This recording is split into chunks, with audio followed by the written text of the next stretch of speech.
Is it common? In France, it's super common.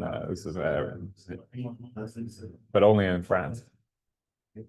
I mean, so log EX is but he also doesn't log because his is line here.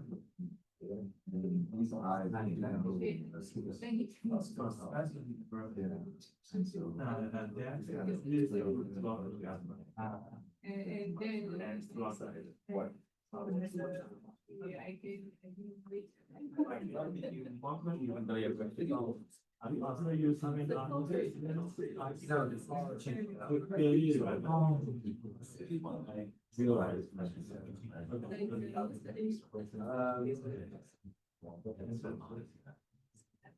Okay, good afternoon, everyone. Today we are really happy to have our speaker, Ben Assi, give us a talk about geometry and energy in EFT.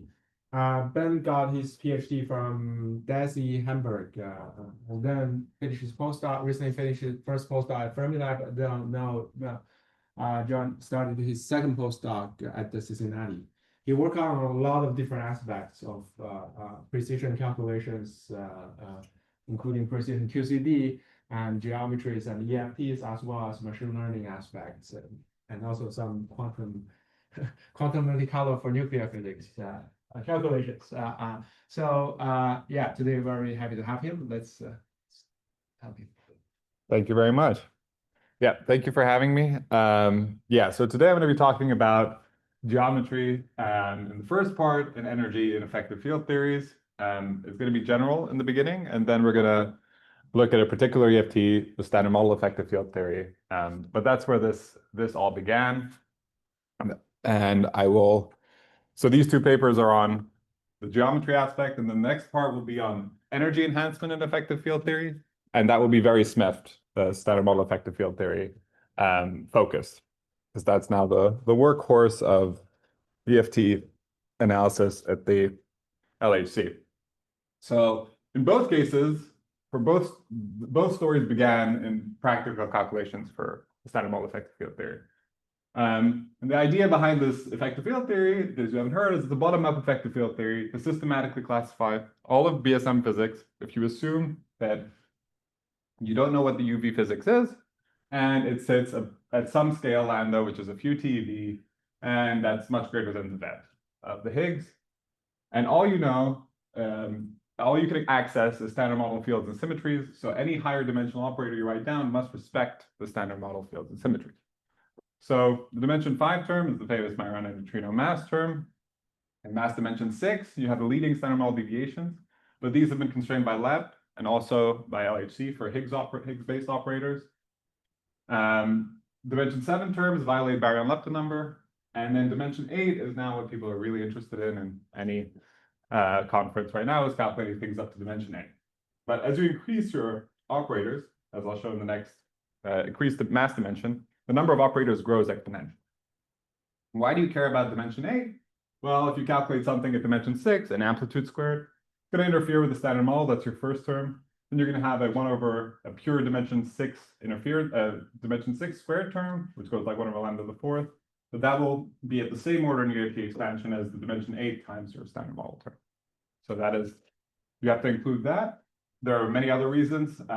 Many UV models map dimension, the same dimension 6 operators. In order to disentangle that, you want to go to dimension 8. And the dimension 6, as I mentioned earlier, are constrained by LEP, while the dimension 8 are unconstrained. So that's why it's the new frontier. So pushing the higher dimensions is the goal. Doesn't you violate the number at dimension 6? There is baryon number violating operators, but these are all baryon number violating at dimension 7. Baryon or lepton number violating at dimension 7. Dimension 6, you have baryon number violating operators. Yeah. But at dimension 7, all of them are either baryon or lepton number violating.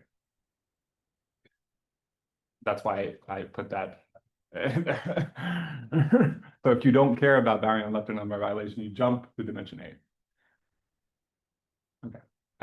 So yeah, this is the picture. Data constrains these Wilson coefficients, and then you can match it to BSM models in the UV.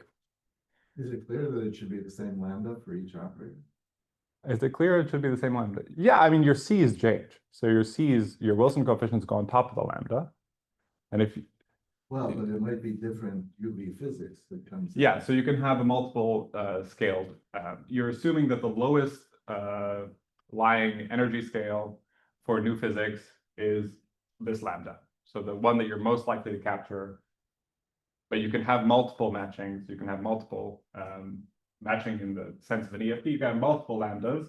You'd have to match down for each one. If your new physics is, if you have, let's say, 3 new Higgs fields, and one of them is 1 TeV, one of them is 10 TeV, one of them is 100 TeV, then you have to match down all the way to 1 TeV.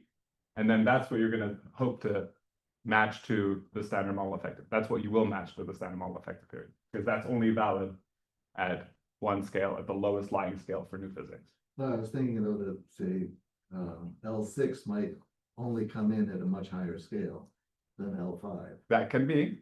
And then you could argue that that's why dimension 8 would matter in that case.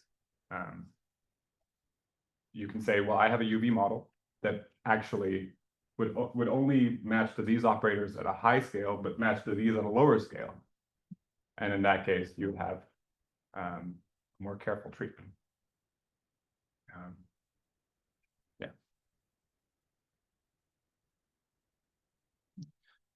So as I mentioned, operators grow dramatically as you increase the mass dimension. So this is for 1 generation and 3 generations. And you can see that when you get to dimension 8, for 1 generation, you're already at 993 operators. This must imply that you should actually look at a UV model. I mean, come from the top down, because how are you going to make sense of all this? There's just too many possibilities. Good. So that's my next slide. Okay. So you're right, you should be sad. And this is just dimension 6. So look at all the different Lorentz structures, it's ugly. So here you have B violating, as you mentioned. So here's some provocative prompts. And let's try and make some progress. Let's assume we want to do this. How can we calculate anything is what I'm going to try and answer first. And how can we discover anything is your question. If you have all these coefficients, so suppose I calculate and I can do whatever I want. I now have the power to calculate dimension 10 with all these operators, great. But I have a lot of coefficients. How do I know which ones matter? That's going to be answered in the second part of the talk, so you have to wait a little bit. And not fully answered. These are hard problems. So let's try and simplify higher order calculations. First, before we go to the SMEFT, let's remind ourselves of the nonlinear sigma model. So a scalar field theory in general can be written the following way. So you can have a potential term and a kinetic term. And you can write down this object as 2-index tensor, that's symmetric. And what this defines is a Riemannian metric in field space. So phi is your field space coordinate with respect to some multiple phi I. You can expand this thing around flat space. And what you'll notice is you're getting a higher dimensional operators. So having this 2-index tensor gives you all higher dimensional operators implicitly in this Lagrangian. And what is this scalar field theory? It's a field theory on a scalar manifold. Here you're expanding around flat space, but this is a scalar manifold. And you could also include, just to say this immediately, higher derivative metric independent operators. So you can have multiple derivative terms. This does not look like a metric. It has 4 indices. But you could also try to include it in the metric. And there are a few efforts in doing that. So try to include higher derivative stuff into a metric. I will not talk about those, but you can ask me some questions later. So what is the insight here? The insight is the S matrix is field redefinition invariant. So the Lagrangian can change, but your physical observables cannot change. So if you do a non-derivative field redefinition for this Lagrangian, what's nice about this Lagrangian? It says, okay, I'll do a non-derivative field redefinition on this scalar field. My metric will transform as a tensor. And if I do the simple transformation here for my scalar field, I pull in, I do the chain rule, I'll see that this cancels this. So my Lagrangian in my new field coordinates is the same. So I've achieved, yes. Wait, so I don't know anything, but what's I and J? I and J is you can have as many scalar fields as you want. So this is a vector of scalar fields. So phi 1 to phi n. That's all it is. It's the index of scalar fields. So now think of the scalar fields as coordinates on your manifold. And this is what we're building to. So here, your Lagrangian is invariant under coordinate field redefinition, which should remind you of diffeomorphism invariance in GR. So this Lagrangian density can be made manifestly field redefinition invariant. So at the Lagrangian level, you see it. Normally, you'd have to go to the S matrix and see it. But now we've made it manifestly field redefinition invariant. Not we, people before. So you can define all the things you like from geometry. You can define your Riemann curvature out of this metric that's sitting in front of your kinetic piece, your Stoffel symbols. And if you go ahead and calculate an amplitude of 2-to-2 scattering of scalar fields, which means just compute at the tree level, the S, T, U, and contact terms, and you sum them all up, you'll see that they all group into geometric invariance. They group into the Riemann curvature times the kinematic piece, which is really nice. So your amplitudes depend on geometric invariance. And this is true to all orders, since your metric is defined to all orders in the expansion of your scalar fields. And if you compute something complicated, like a one-loop thing or two-loop thing, it'll also be dependent on geometric invariance. And it's a new cross-check on top of gauge invariance. It's just a neat little thing I wrote down. So very compact expressions for your amplitudes. And it also respects bow symmetry, so Bianchi identities.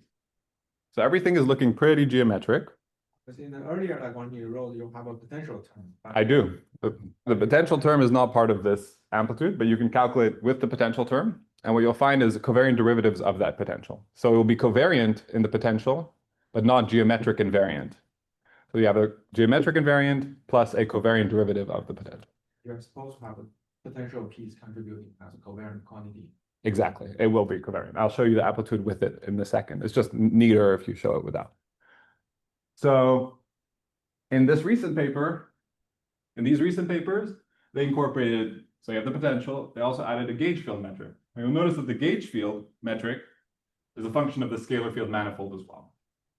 So it's not treating field redefinitions of gauge fields, only field redefinitions of scalar fields. So this thing is also trivially invariant under a field redefinition of the scalar field. So you can expand this again from flat space to all orders, and you can compute amplitudes with those, which I'll show in a second.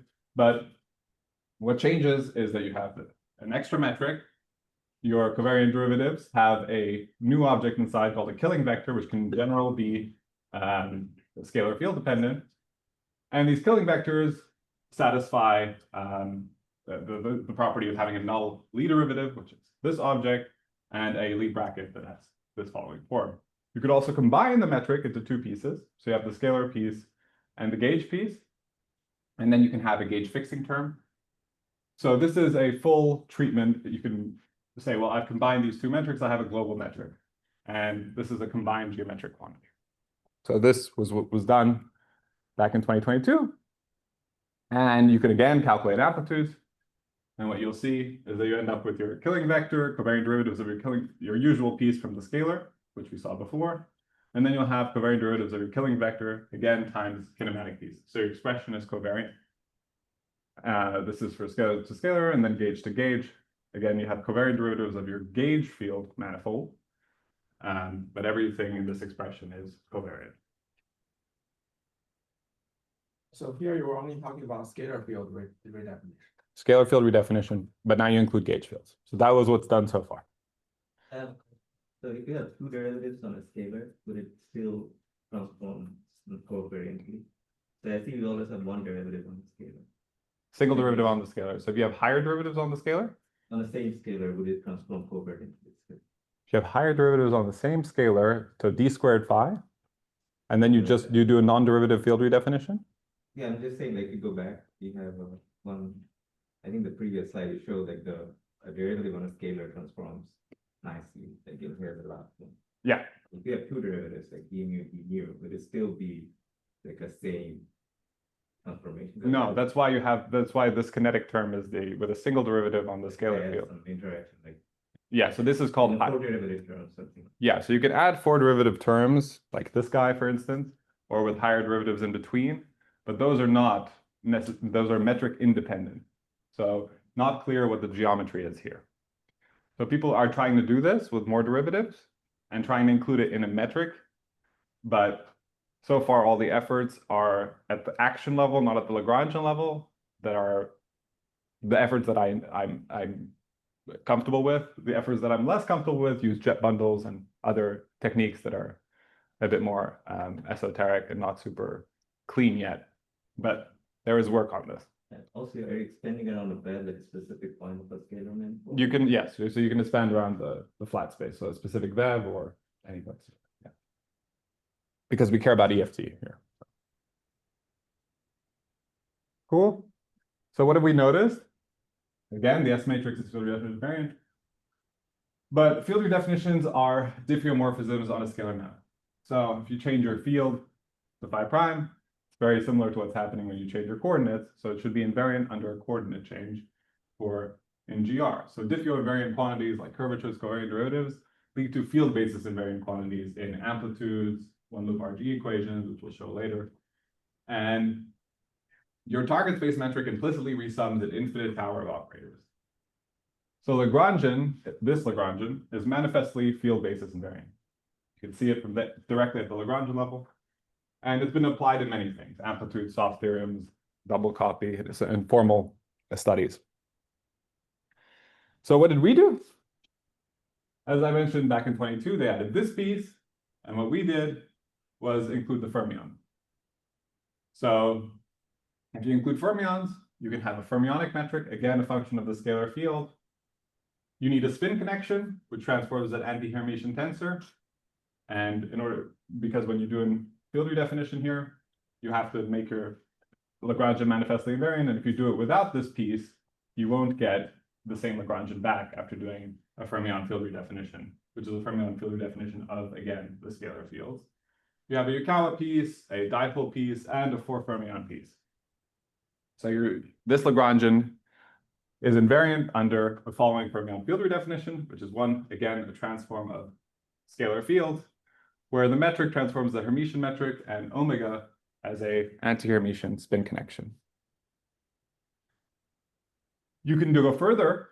If you notice here, our metric transforms in the following way, but it's not, and it's over a single scalar field, not a single scalar field, multiple scalar fields, but over scalar fields. You can go further and say, well, no, I want my metric to transform as a tensor in the following sense for my full multiplet. So in these papers, we can group the field into a supermultiplet and define a supermetric and derive it by enforcing that our metric transforms as a tensor using pieces from our Lagrangian. And this metric is supersymmetric in the sense that if you take a supertranspose, it's equal to its supertranspose, but their fields are not supersymmetric. What's the notation on that metric thing, that A, G bar B? Because it's Grassmannian. So that's how you write it. Yeah, that's how you write it. But it's Grassmannian. So it's a Grassmannian graded supermanifold. If you, yes. So another question, so like if the fermions are a spinor field, then what are the scalar fields you're talking about? The scalar fields are not spinors. They're just spin zero. Like what do they mean physically? What do they mean physically? A scalar field, like a Higgs field, is a scalar field. I don't know what you mean physically. Like you want an actual field? Wait, can you like go back a slide? Sure. Like yeah, like wait, yeah, the phi's there. Like what are they? Never mind. What, the phi's here? Yeah. So the phi's are just a vector of n scalar fields. So spin zero fields. If you want to imagine them, they're just a function of coordinates of x with no additional structure. Spinners have additional structure. So because they're spin 1/2 and they have additional indices, so these p bar indices and these r indices, you can have. By the way, though, on your scalar transformation, are you assuming that that transformation is linear when you take the small field only, or are you assuming it's a general? This transformation here? No, on the scalar. You had an arbitrary function phi. So that function will have to have a linear term always or not? so the function of phi has to be squared. So you want to, like, a non-derivative field redefinition would be 1 plus phi I, like phi squared, or phi plus phi to the 4th, because the phi's have indices, they have to contract. So it's phi I. You had phi I is transforming to some function of phi. Yes. But does that function of phi have to start with a linear term? Always? No, it can start at anything. Yeah, so you're not assuming that it starts. No. Any field redefinition. That is non-derivative. So no derivative is acting on the phi. You can do phi goes to d mu phi, that's a derivative. Sometimes that's the power of this geometric trick. The function is folded into your metric change. Mm-hmm. Yeah, any higher power functions. Still. Yeah. If I go back to your scalar example, not supersymmetric, supermanifold, and I think of a nonlinear sigma model, can I, from the geometries, identify the faucet symmetry, like G mod H symmetry of the goldstones from the pool manifold? Is it possible from here? Just because your manifold would include like H like vertical, right? Yeah. Is it possible? Like my question would be, can I identify SMEFT versus SMEFT? Yes, you can. So that's what Nathaniel Craig did for. Do I have his paper there? No, not here. I should have put it in the SMEFT section, but there is a SMEFT versus heft. There are 2 or 3 papers on this where they identify based on exactly what you said, whether you're in heft regime or SMEFT regime. I don't know how practically useful that is, but it's interesting. But from amplitudes, I can just say at the amplitudes and say this amplitude. At the amplitude level, this is true for a general EFT. So you have to map it to heft and then map it to SMEFT and then see what you get. But this is always the case for any general EFT, right? So you have to do the mapping in order to see the differences. And click the OK on the upper banner so we can see the section level. There is no banner on my screen. Oh, It's only there. Scalar gauge scattering. it's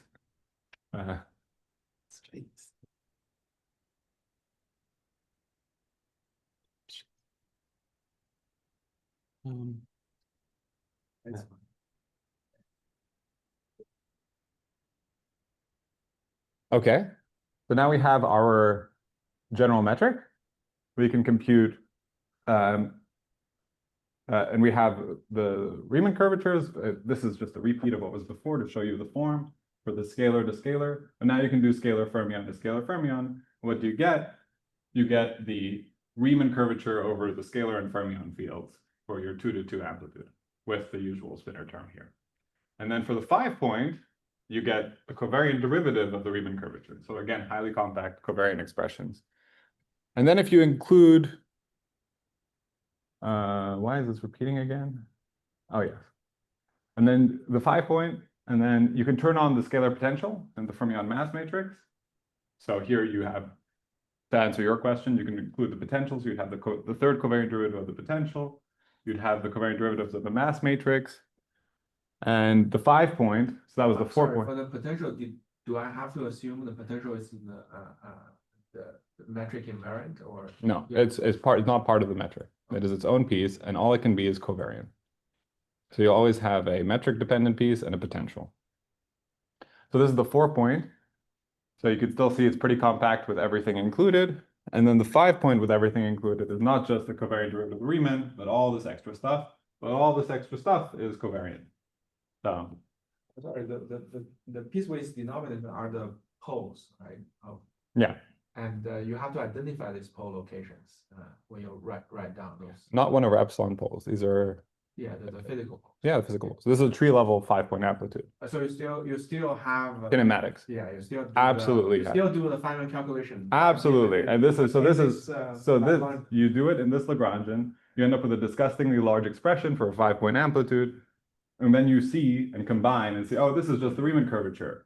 This is just the Riemann curvature. This is just the covariant derivative of the metric. So you group everything together by hand. Okay, so that was tree level. What about one loop application? So this is renormalization, the bosonic example. So 't Hooft taught us that you can get your one loop RG from the second variation of the action. And then Alonso and Manohar back in 2020 extended this to a curved manifold. So what you would do is you just expand around some background field, so some small variation on a background field. And you can also work in any coordinates you like. So you can use geodesic or Riemann normal coordinates. And if you do that, you have an extra piece that comes from solving the geodesic equation at up to order eta squared. And that's all you care about, second variation of the action. So second variation eta squared.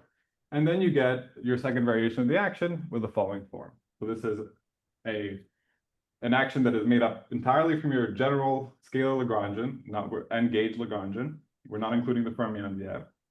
And you can see it's made up of all these pieces that we saw before, but they're covariant. So But now you do have a piece, right? You start with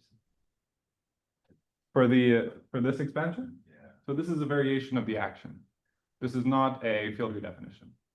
So I'm just varying the action. So I take a background field and I add a little perturbation on that to get the second variation of the action. And I'll use this to get my one loop RG.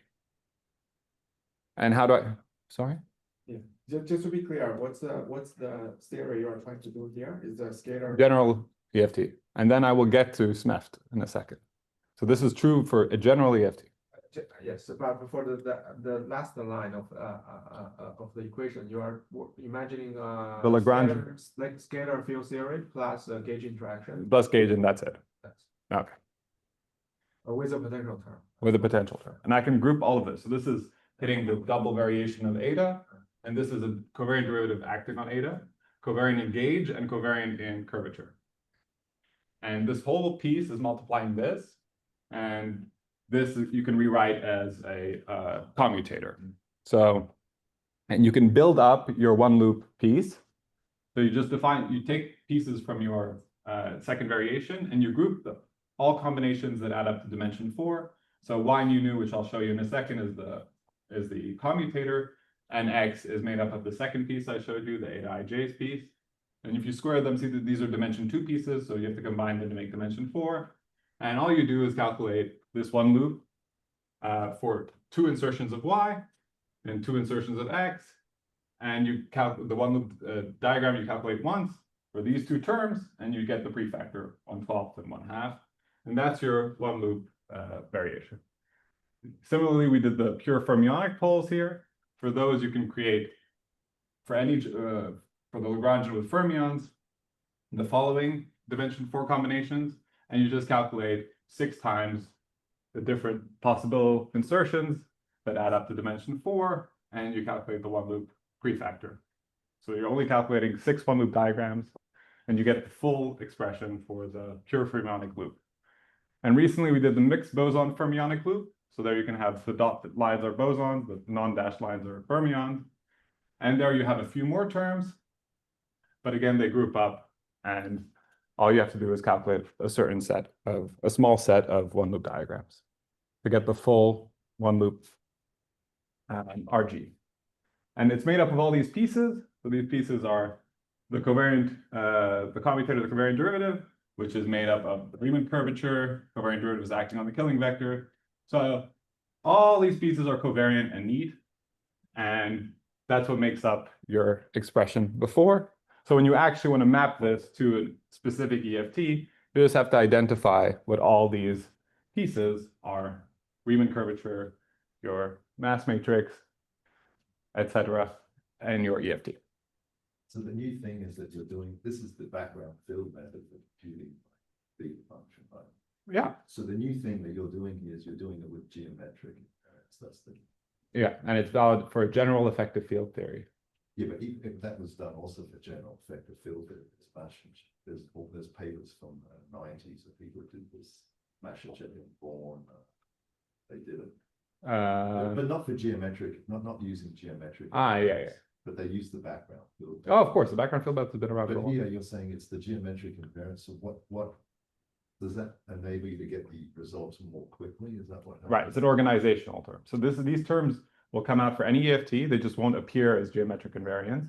They won't be super neat and compact, and you can't fully trust them because you'll see if you have an EFT, it's going to be ugly when we get to SMEFT. But here I just have to identify what this thing is in SMEFT, what this thing is in SMEFT. And then I have the formula. So it's just plug and play, plug and play, plug and play. And my formula is these 3 formulas. That's it. So with these formulas, I can get all of my one loop RGs for SMEFT. With the caveat that they must be, so we're building this up, right? So they must be in these forms. If you have operators with more than 4 fermions without gamma mu in there, or more than 2 fermions, if they have more gauge fields in them, they won't be part of the story. So we're building it up. I don't want to oversell anything. Cool. So now we can actually map it to SMEFT, so real physics. So we can write down the Higgs field as a combination of 4 scalar fields. This is well known. You can write down the gauge field as the gluon field, the W and the B, the combination of photon and W boson. Z boson. And then you have the scalar metric. You can identify it by looking at your SMEFT Lagrangian. So what is multiplying the scalar piece, like d mu phi, and then what is the next piece? Well, it has this Wilson coefficient in front of it, and then phi squared. And then this stops at dimension 8, but you can do this to all orders. So up to dimension 8, you can identify Hij, and we actually have the expression to all orders. So I'm just showing up to dimension 8. And this matrix is just made up of the combination of the 4 scalar fields. So before we had n scalar fields, n gauge fields, and fermion fields. Now we have to restrict ourselves to 4 scalar fields, 3 gauge fields, with particular gauge structure as well, and group structures. And then we have the gauge metric, which can be written in the following way. And all these pieces are combinations of Wilson coefficients and fields. So on our fermions side, just to show you what happens up to dimension 8, so the mass matrix for specifically right-handed electrons, we have all different flavors, but this is just with electrons to show you what it looks like. You have this piece and the next piece and the next piece and H dagger H. And then you have the dipole term, and then you have the the spin connection at dimension 6, and you have higher order terms at dimension 8. We have to do this for all the different left-handed, right-handed fields in the standard model. Identify. And then you can dump it in to your one loop RG formula, because you've identified all the pieces. And if you do that, you for free get the dimension 6 and the dimension 8 RGs. So what we found was many new bosonic, I'll show them a couple of examples in the next slide, fermionic RGs and SMEFT.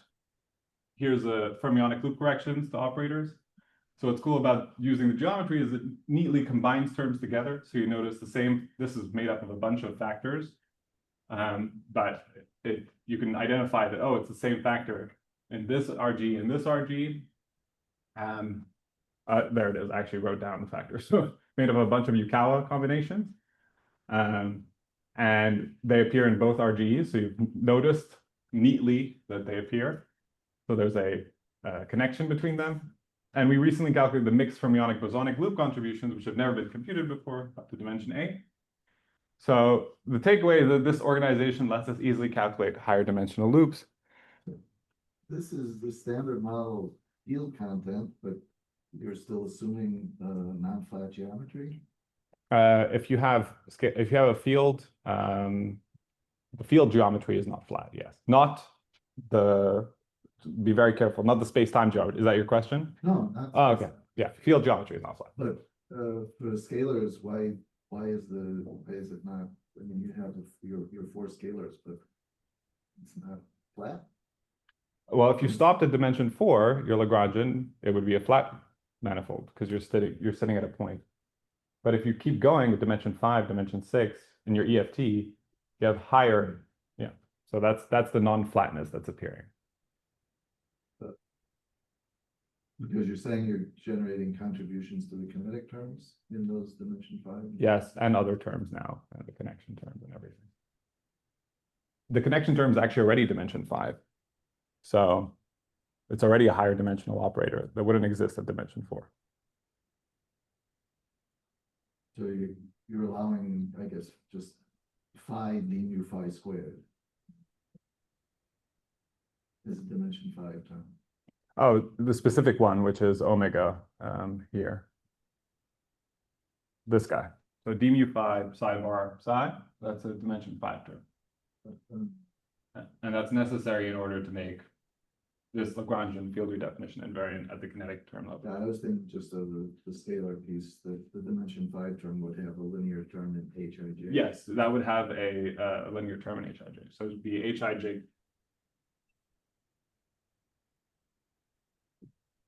You can write down HIJ as delta IJ, which would be your standard model piece, plus HIJ GK phi K. So that's your interaction vertex. That is dimension 5. Plus dot, dot, dot, dot, dot. So that's what I mean when you calculate the 2 to 2 scattering. You do it like this, and then you'll see that you can group everything into derivatives of metrics and second derivatives of metrics, which will end up being Riemann curvatures.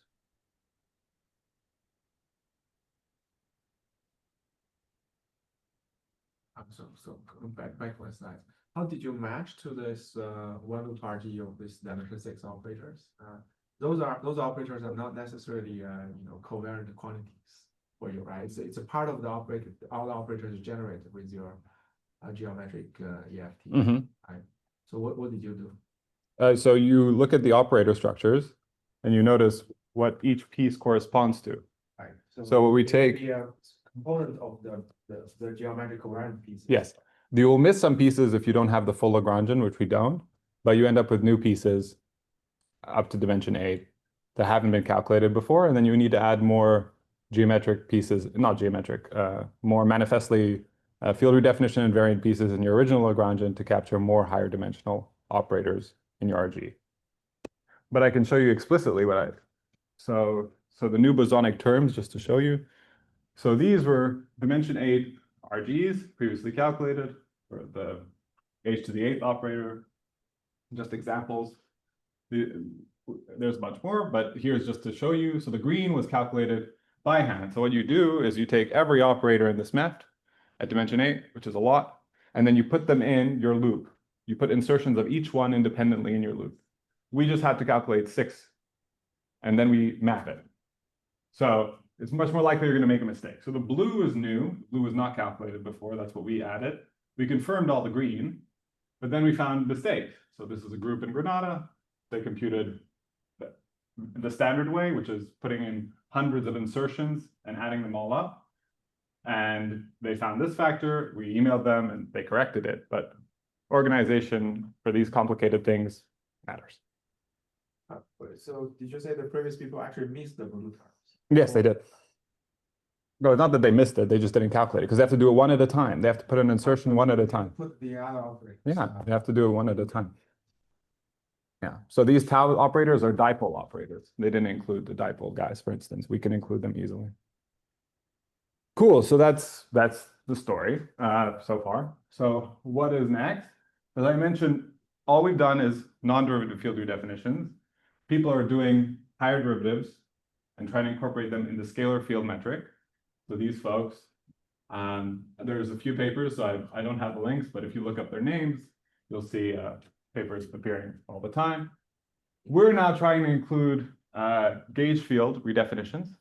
So literally take the gauge field and see what you can redefine it as a gauge field and ensure that your Lagrangian is manifestly covariant. That's what we're trying to do now, these folks. We're also interested in 4 fermion operators. So that's what we're going to do next as well. So computing RGs, all the RGs we computed were for 2 fermion operators. We'd like to compute the 4 fermion guys. And when we have this structure, we can compute higher gauge field as well. It's already being implemented in some matching codes, our organization. And also, if this was all even dimensional stuff, you can do it for odd dimension too. So that would be interesting for applications like neutrino physics. Cool. So I'll just pause here before we go to energy.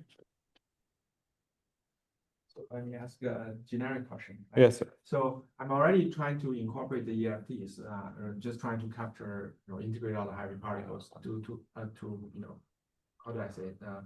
To effectively represent their contributions to my low energy observables, right? So why do I care about the one-loop corrections to make that? Yeah, so one-loop corrections tell you the running of your operators can be large.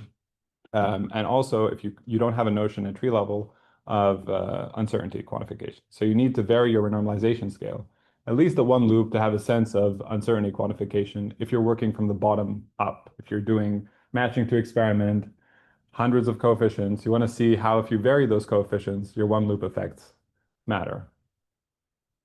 To shock you even more, people are doing two loop QCD on top of this SMEFT, you know. So I'm just confused about why they do that.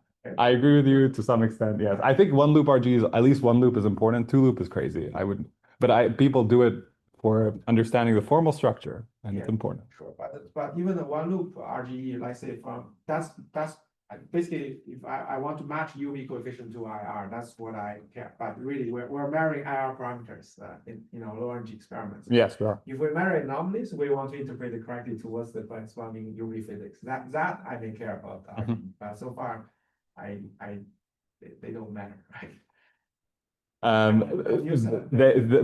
People calculate, but the reason why is because you do scale variation on these RGs. So you're telling me, okay, I fitted this parameter C, but I don't have any notion of its uncertainty. So I can do scale variation on it now and have a bound. That's important. We use them to assign some uncertainty. Right. That's one prescription. And for low energy EFT, if you're doing low energy SMEFT, like matching to that really is a big running. So you're running down from the electroweak scale all the way down to some low scale if you care about light Yukawas, that's going to have a large effect on one loop running. So you really have to do one loop running for that. Depends on your application. But I promise you people need these things. They keep asking for these things. And but people want these things. Listen, Jen, I'm on your side, okay? I'm not against you on this. Yeah. But here you've assumed no input from the UV, right? So you No. got the most general expression, but why can't we put in some things from the UV, like grand unification, right? So you could start with grand unification, and then with all these high dimension terms be much, much simpler, and then you just break the symmetry, and then you should reproduce what you have. If you start from a particular grand unification, SO10, then you have a subset of these operators at low energy. Because in SO10, you've got all the standard model fields. I'm not adding any new fields there, so it should reproduce based on how I break SO10. I should get everything that you have here at low energy, shouldn't I? Everything? Yeah. Every operator? Maybe, unless there's some symmetry. I don't know. I'm just saying. I think you get a subset. But why? I mean, Well, some might not be SO10 invariant. but let's say I just some of these shouldn't they all just fit into SO10? All the field content should fit into SO10, but not necessarily. So all you're respecting is standard model symmetry. So I'm not respecting SO10 symmetry. Make a comment, and if you have a particular EV completion, they'll just give you relations between some of the coefficients. Operators. Some may be small, some may be big, some may be related to each other, they give an EV completion. So here you're not putting that as a prior. No. Which is kind of good, because we don't know if SO10 identification is right, so. I mean, that's the whole SMEFT program. From an out of the field perspective. Well, in some sense, you actually calculate the most general result, right? So if I have a UV model, the coefficients in front of those geometric coordinate quantity will have a particular value. Exactly, that's what I'm saying, yeah. But Let's say you measure that value, then at some point you know there's going to be a UV completion. You want to know what is that UV completion. Absolutely. So having an SO10 version of this will tell you what coefficient should be, how they relate it. So Yeah. that's the point. So they do that. So there's, People do that. of course, yeah. So there are people who do SO10 matching to standard model effective field theory. People do SU5 people. Anything supersymmetry matching. This is already done. I mean, to some level, yeah. I'm not using geometric now. I'm talking about using geometric. That's what I was. Oh, no. For Yeah, geometric, of course, it's been done. I mean, but geometric is just an organization. So I'm organizing it in a certain way. It's still, But I mean, I want to see the organization based on some SO10 information. Yeah, so if I compute a tree level amplitude and I have my C's in there, I can use the C's that have been matched from some UV theory, and I can tell you what that UV theory will give me for a 2-to-2 scattering or a one loop RG. I can also reduce my Lagrangian in some way or add some new information in my Lagrangian because I know what the UV is. But that's assuming I know what the UV is. So you can do that at for the geometric SMEFT as well. Yeah. I wanted to add to that matching, so actually doing the UV to the EFT matching is simpler in this prescription. Yeah. So you're absolutely right. So I'm just you know, layers of, so so these folks are doing it for scalar fields. So they have so in the one loop RG, you're computing the anomalous dimension plus the finite piece. The finite piece is the matching piece. So there's a nice prescription for doing this in one of their papers where you can do the matching very neatly. And it's actually really, I haven't gone into it in detail, but it looks very neat and clean. And I'm guessing that the new codes, not Machete is a matching code, is going to be using these techniques, using geometric EFT for matching for any UV theory at one loop, up to one loop. But it already has it in the usual sense. Because it would be interesting to see the relation between these coefficients. Yeah. Dimension 8 that arise as a. And they don't do that for up to dimension 8 because it's tiring. There's too many operators. So dimension 6 is what they have done for SO10. And this is now able to do it. I mean, I think the codes are implementing this now to be able to do it with public code.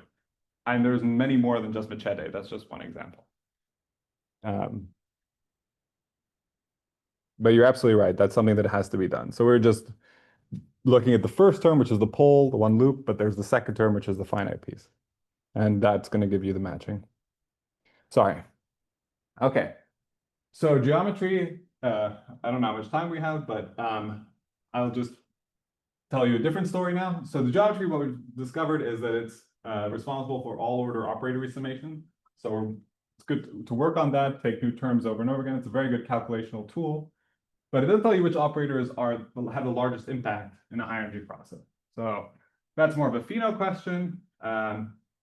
Is there a way to make that manifest at the Lagrangian level? So we've made field redefinition invariance manifest at the Lagrangian level. Is there a nice, neat way to make energy enhancement manifest at the Lagrangian level? That's the question. So the idea is to provide a general prescription to make energy enhancement manifest at the Lagrangian level. And we're going to go with a simple assumption to begin with. Keep this in mind, that all these CJs over lambda are roughly equal. So weakly coupled new physics. You can make C 4 pi, meaning strongly coupled. If you do want to do that, if you want to make some something that is not within this assumption, you can tack on further suppression. So you can do like tree loop. So you know which operators appear at loop level up to dimension are due to loop level UV physics up to dimension 8. So you can tack on to 1 over 4 pi squared. There's also mixed chirality, which we know is Yukawa suppressed if it's not the top for minimal flavor violation. So if your operator is mixed chirality, you can tack on a further suppression. If you have additional symmetries in your UV that you care about, you can tack on another suppression. So we're trying to stay simple and say, okay, well, suppose that you want to do all of this afterwards and start off with something that's truly just weakly coupled. We can recall the naive SMEFT expansion. So it looks like the following. You have standard model, always have the standard model because that's degree of freedom below the electroweak scale, plus the higher dimensional terms, and of all greater than 4 dimension. And then you can compute generic amplitude expansion. And what you'll see if you pull out the standard model squared piece is you have the interference with dimension 6, which I mentioned earlier, dimension 6 squared. The interference with dimension 8 with the standard model, which scales exactly like dimension 6 squared, etc. So when you're computing these amplitudes, you'll notice that any on-shell vertex that you define from these operators will have the following dependence. It will have either a Vev dependence, an energy dependence, or a kinematic dependence, and a lambda. It's not really just 1 over lambdas. This is where your enhancement can come in from the energies, from the kinematics that appear when you're computing these amplitudes. So we'd like to know that a priori at the amplitude level.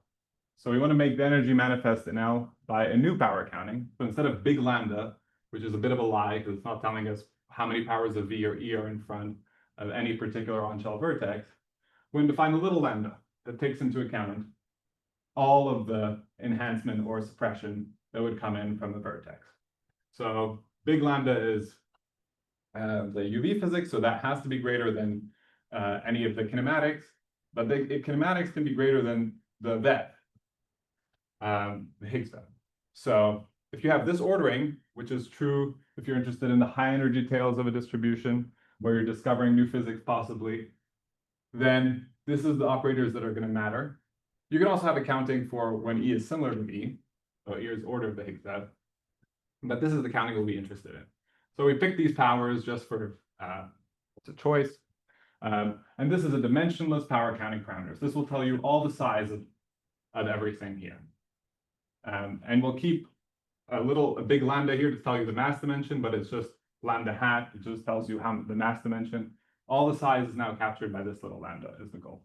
So we can rewrite the Lagrangian. And instead of writing it like this, we write it with an n on top. And n tells you how many legs are going to be in your operator. So Ln SMEFT is given by the standard model piece, where you have lambda for any number of legs. So this depending on what process you care about, you're going to have a different number of legs, and this is the Lagrange you're going to use. So it changes depending on the number of legs, and instead of big lambda, you have little lambdas everywhere, and this big lambda is just an order 1 parameter to tell you the mass dimension. It means nothing anymore. All the information is in little lambda. And little lambda scales like this, because of the power here, 3d minus 2q. Q tells you the power of E, and P tells you the power of V. Okay? So that's what we're going to start with. And then we have a little protocol. So given n number of legs and your operator, for an operator with n number of fermions, n number of Higgses, n number of X's, n number of derivatives, you can calculate the mass dimension, which is d trivially. An on-shell vertex n has mass with n legs, has a mass dimension of 4 minus n.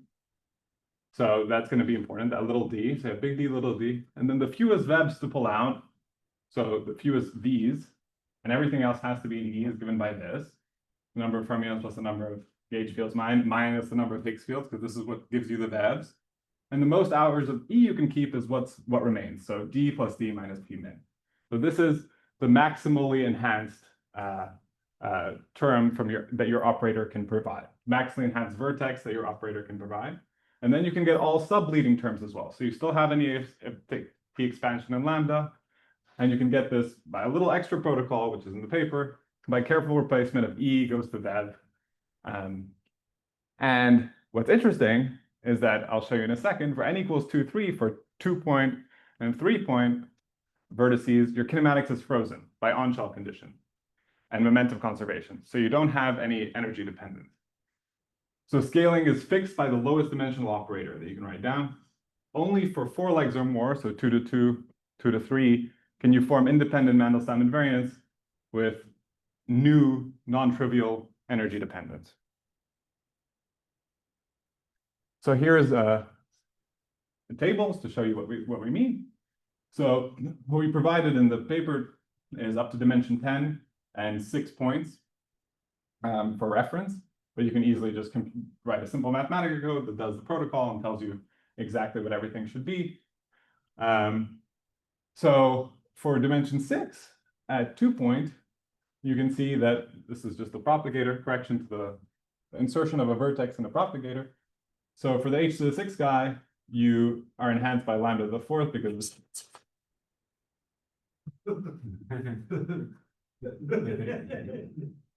We should hear the comment.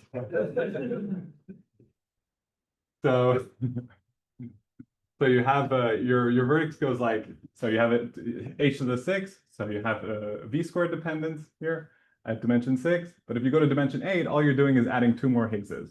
So you have the same operators and you're just adding 2 more Higgses. So you're just increasing your lambda counting by 4 powers because you're getting 2 more insertions of v, of the VEV. You're getting no new energy dependence for 2 point, and similarly for 3 points. So you can, all these structures are exactly what you're kind of resumming when you're doing the scalar field redefinitions in the beginning of the story.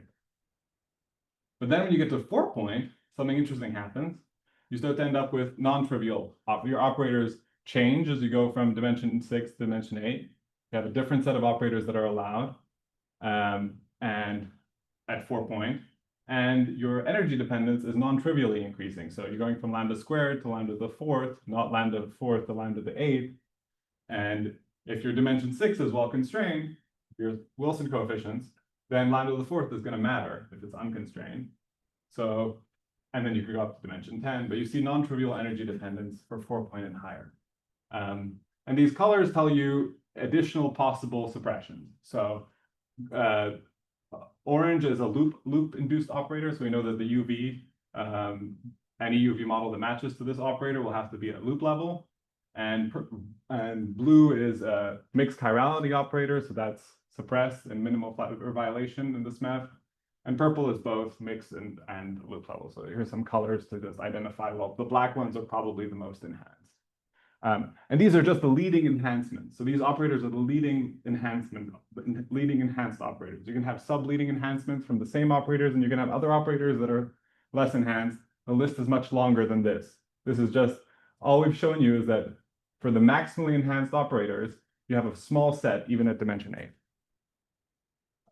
But okay, this is on the operator level energy growth, the energy dependence behavior, right? So when we think about observables, we interfere with standard model piece. For 4-point, yeah, for 4-point vertices. So it's not a, yes, okay. Yeah, so when I interfere with standard model, standard model have this special structure, so your counting may be off. No, so the counting acts on the standard model piece too. So the same there's a lambda for the standard model piece as well. Yes, you can count the standard groups and your EFT growth. Yeah, but we interfere them, but some of them are. Yeah, so they don't interfere. Well, if you have an interference, so let's do it. QQ bar goes to VH. Here's an amplitude. So these are the two amplitudes that you would have. So 2 insertions of a 3-point operator or 1 insertion of a 4-point operator. We just learned that 4-point operators gives you enhancement. Let's see if this is true. So I've combined the standard model here and this is a pure EFT guy, but this guy has standard model insertions too. So we have standard model insertion here, standard model times EFT, but we have the total power of lambda here from both the standard model and the EFT. So we see this guy, the minimal enhancement in lambda after pure standard model is lambda cubed. If you look at the energy enhanced 4-point guy, the minimal enhancement is at dimension 6, just like this, but it's lambda squared. And dimension 8 is lambda cubed, just as enhanced as this guy at lambda cubed. Yes, but so that's how you this is amplitude level. amplitude level. So I use my Lagrangian to get to the amplitude. And then I need to square the amplitude. Square amplitude. I want to interfere with standard. Absolutely, you're interfering with standard model here. Next, another time. This is the wrong terminology. Right. This is Yeah, this is not interference. This is a product for the amplitude. yes, this is a product of the amplitude. You have to do it one more exactly. Right. And there, I could have seen some chiral suppressions and and some non-interference. You can- analyses selections. Yeah, you can have more intricate effects like polarization. Yeah, that counting would be off. Well, chirality is not part of this. So this is purely energy growth. So this is coming from the kinematics. So Yeah, purely this is the maximum energy growth. maximum energy growing behavior. Anything Anything else you have to tack on. Yeah, well, reduce the It will reduce the power count. It will change the power counting a little bit. Yeah. But this is already a step up. So just progress is the goal. So let's do an actual calculation. So let's do VBF, Higgs production. So we do this in this paper. So VBF Higgs production is a nice process because it's energy enhanced, and at the tails is what we care about. We need something that has high energy kinematics to amplify effects of high dimensional operators. We'll start at dimension 8. So here's the SMEFT corrections to the standard model couplings would come from these guys. You'd have new vertex structures that appear on top of the standard model. Here's when the energy enhanced stuff starts to appear because this is a 4-point interaction. And then you also have 5-point interactions that only exist at dimension 8. And they're not suppressed by standard model couplings. They're purely Wilson coefficients. So in the regime where E is greater than V, so in the high energy tails of the distributions, you have the following examples of amplitudes with their related V and E suppression or enhancement. So we can see that this guy is energy enhanced, this guy is energy enhanced. And if we remember that C6, which are all the Wilson coefficients at dimension 6, are LEP constrained. Many of them are highly constrained, some of them are less constrained, but C8 are not. Then you can say, well, this interference term over this interference term, if we put in the LEP constrained C6, we're going to care a whole lot more about what this value gives us, because many of them are just close to 0. So for a fixed lambda, the Wilson coefficients for energy enhanced operators, such as this one, which is known to be much less than 1, this was the energy enhanced one at dimension 6, but this Wilson coefficient is very suppressed by Love constraints. So it's going to have a small effect compared to its a counterpart that we're going to see at dimension 8, this guy. So for the Love constraints and the LHC constraints, look at this paper if you don't believe that they are constrained. So I won't go. So you can do an analysis for the subset of operators that we know are enhanced, and we can show that the enhancement explicitly by, if you're using this is a 5-point process, so you have multiple kinematics that come in. It's complicated. So a way to simplify this is to assume that your W boson has some PDF. So you've reduced the 5-point process to a 4-point process. So you can see effective T's and S's, which we all know and love. So you can see how those things play out. And for this particular enhanced operator, you see dependence on a mixture of S hat and T hat. So things become interesting and non-trivial, is what I'm showing you here for the energy enhanced things. Oh, sorry, that piece is non-trivial in one sense, because the numerator is product of S and T. Of S and T. So depending on if S grows and then T is small and S is high, you can have extra enhancements. That's just, yeah. The optimal point is different. Different, exactly. This is a contact operator. This is a contact operator, yes. So we can do this analysis analytically, and you'll find that these 4 operators are the ones that matter at dimension 8, which is surprising. Sorry, these 3 operators matter at dimension 8. And you can say that naively that this one will matter more, but the blue one will matter more because of the enhancement in S. But we know that the W PDFs have a larger transverse component. So you're going to get, you can argue that this one actually is winning, even though it's suppressed in S hat compared to the others a little bit. And then at dimension 8, you also have a pure contact term, which I mentioned. This pure contact term has no standard model couplings suppressing it either. So that's a very interesting one that's going to be enhanced. It's enhanced on its own, plus it has no standard model coupling. So it is going to be leading. But so in reality, we have these 3, we know a priori from calculating with our little lambda counting and checking, actually computing the amplitude squared and integrating, that these 3 are the ones that are going to matter. And then we can check that numerically. We can go to MadGraph and compute all the operators for VBF and check which ones have a big effect. And what do we find? We find that indeed the Q to the 4th Higgs squared is a huge effect. The second operator, which mattered, had a large effect. And the third operator, which we thought mattered, also has a large effect. But if you compute at lambda of 1.2 TeV, you think this has a large effect, but you have to be careful. You have to compute dimension 8 squared and make sure you're not breaking EFT counting. And if you do that, you notice that EFT perturbativity is broken at lambda of 1.2 TeV. So you have to drop this because you computed dimension 8 squared and you saw that it was larger than dimension 8 times standard model interference.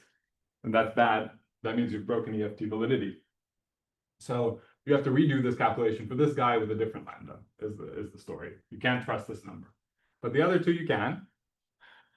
They don't break EFT validity. And if you put in dimension 6 left constraints, you can see that dimension 6 has no effect on our happy PT distribution, our angularities, our rapidity and delta phi distributions. But you see that our new operators, these dimension 8 operators, which we've killed a whole bunch, they all don't matter. These guys matter, and they matter a lot. You can see the effect on PT Higgs and the different effect on each one. So you can distinguish between observables what you're sensitive to. So observables at high PT, if you pick particular cuts and correlations, you can distinguish between so not only we reduce the number of dimension 8 operators that matter for VBF down to a very small set, we can even distinguish which ones you're sensitive to by picking the right observables. Is the 5-point contact operator also one of those? Yeah, it is. It's the Q to the 4th Higgs squared right here. the red guy. The red guy is super large here. And we can do the cross process. So PP goes to VH. So you put one fermion line as incoming, and this is it. So you'd have, and what you notice for this process, instead of VBF, it's still only a 5-point process, and that it's actually sensitive to not what we just saw earlier, the 5-point q to the 4th h squared, but actually the q squared h squared d cubed, so the 3 derivative guy. So you can, with one process, you're sensitive, this is cut based, so be careful. This is because these cuts mask the effect of this guy. But these are the cuts they use in experiment. So you can distinguish between this operator and the other guy based on 2 different processes. So either with a different observable or different processes. That's all. So applications in SMEFT fits is we're working on right now with these folks. And more detailed analysis would be very nice. For the HL-LHC and for future colliders. And the next question is asking, can we refine beyond kinematics? So this lambda counting is kinematic based. Can you do more than just kinematics? So this is with these folks here, we're looking at that. And these are new ideas, so thoughts are welcome. That's all. Sorry for taking up more time. Any further questions or comments? Just a question on the first part. These geometric notions also exist in supergravity. I was wondering, can you just plug in the special geometries in supergravity to derive all those results, like RGB? Yeah, so indeed, supersymmetry and Kähler manifolds have done this back in the 90s and whatnot. They don't care about EFTs, so they do not go beyond dimension 4. This is true to all orders at EFT level. So what we do is more than what they could have done. But we were inspired by something. So I can tell you what we were inspired by quickly, if you care. The 4 fermion operator, we claim is part of the metric. Why do we claim it's part of the metric? Because in the Kähler manifold, this thing is really the Riemann curvature with the supersymmetric field components. So this thing is really a quarter of the Riemann curvature if you calculate an amplitude with this. If you claim that this is a geometric quantity, you can calculate an amplitude with this. So if you calculate this 4 fermion amplitude, you say, well, it has to be a geometric quantity. What is a geometric quantity with 4 indices? The Riemann curvature. Okay, not very convincing. One other point, this is an empty slot in the large Riemann matrix. So nothing here fills up the P bar R S bar T except this guy. So you're tempted to say, well, my Riemann curvature is really this guy for those 4 components. And then you go look at the supersymmetric literature, and what they do in Kähler manifold for the 4 fermion piece, for some reason they cared about this, even though this was a higher dimensional operator. They set it to be the Riemann curvature for various reasons. It's more general.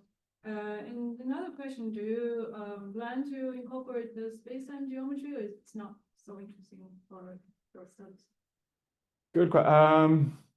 So people do care about, okay, so if you care about dilitons on a curved spacetime, for example, and you want to do higher dimensional operators and they pick operators, they pick random operators. Why not just do a geometric version of it and compute? And yes, you can do this with a curved spacetime. You have the Einstein-Hilbert action, and then you have these fields. Right? So you have this Lagrangian as your field Lagrangian, and then you have the Einstein-Hilbert action as well. You can combine the two, and you say, okay, I can do geometry in both the field space and the curved space. And that's pretty cool for people who care about inflation and dilitons and stuff like that. I'm not super familiar with this stuff. I'd be super excited to see someone do that. I don't have the skills. That's right, just to comment on the supergravity. Keith and I had a paper where we actually did the SUSY version, but just for scalar fields. Okay, cool. So we did the Kähler metric, but we only did it for the scalar components. We didn't add the fermions to it. It's a geometric version. Yeah. Very cool. Can you give me?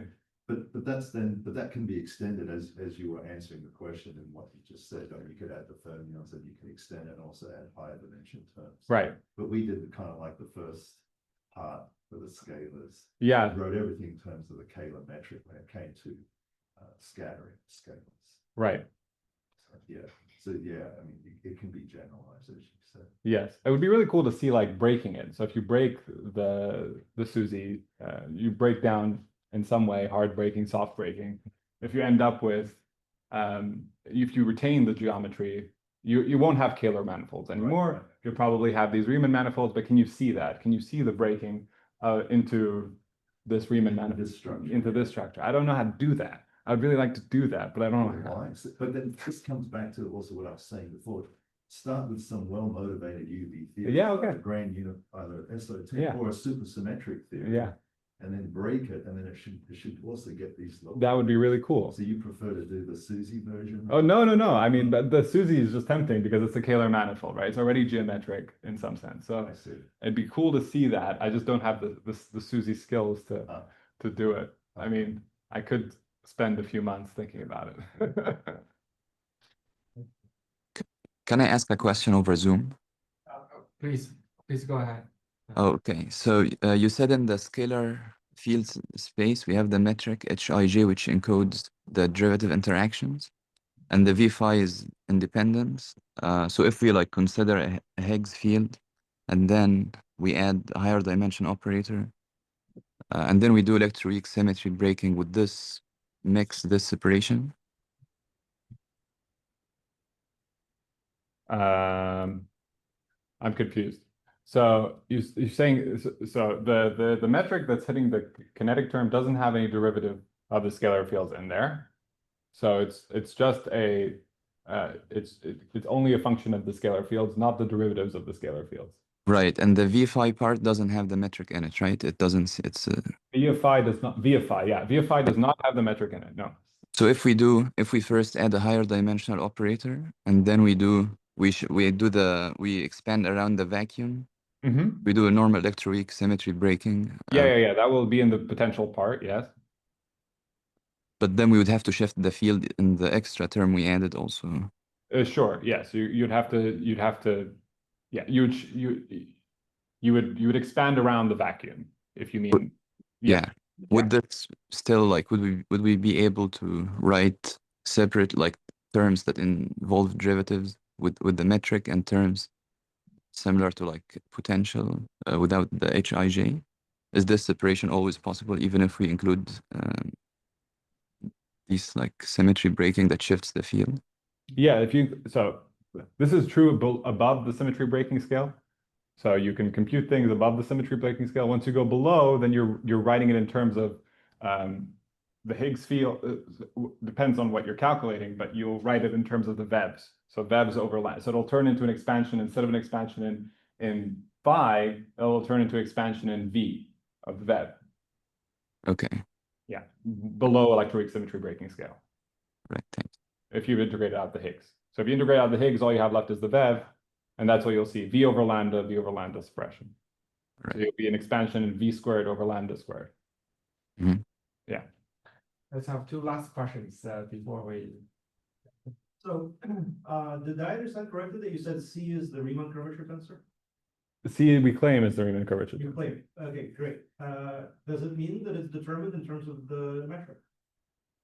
I mean, Riemann curvature is not. Yeah, no, so it isn't. So that's the point. So if you compute the metric, if you compute if you compute an amplitude from all these terms, you'll end up with Riemann curvatures of two indices in tensor. Two indices in spinor and two indices in scalar, because you're forced into two fermion. You'll never have a 4-index spinor term. So you'll have R, P bar, R, Ij, or R with mixing I and P, right? All these terms don't give you a 4 fermion index. So this is missing.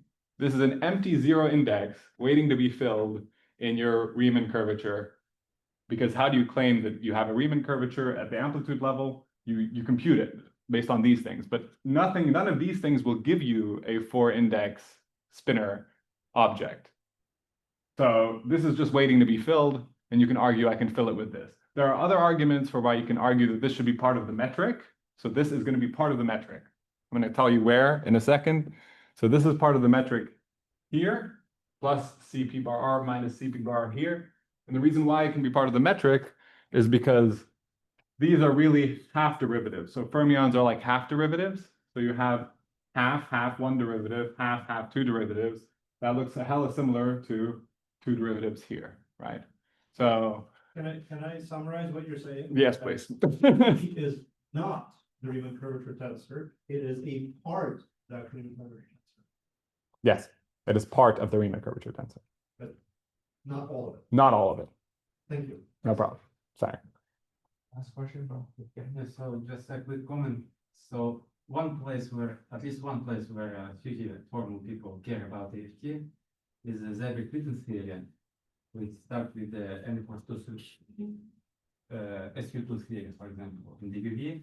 And I argue break SU2 down to U1.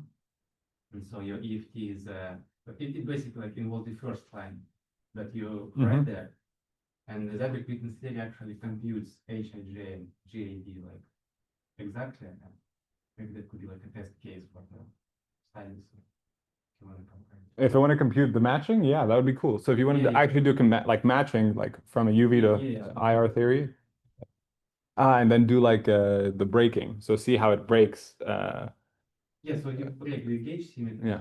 And if you break a stroke coupling, then normally you have no way of computing this matrix from the first principle. Yeah. And then extended studio you can do it.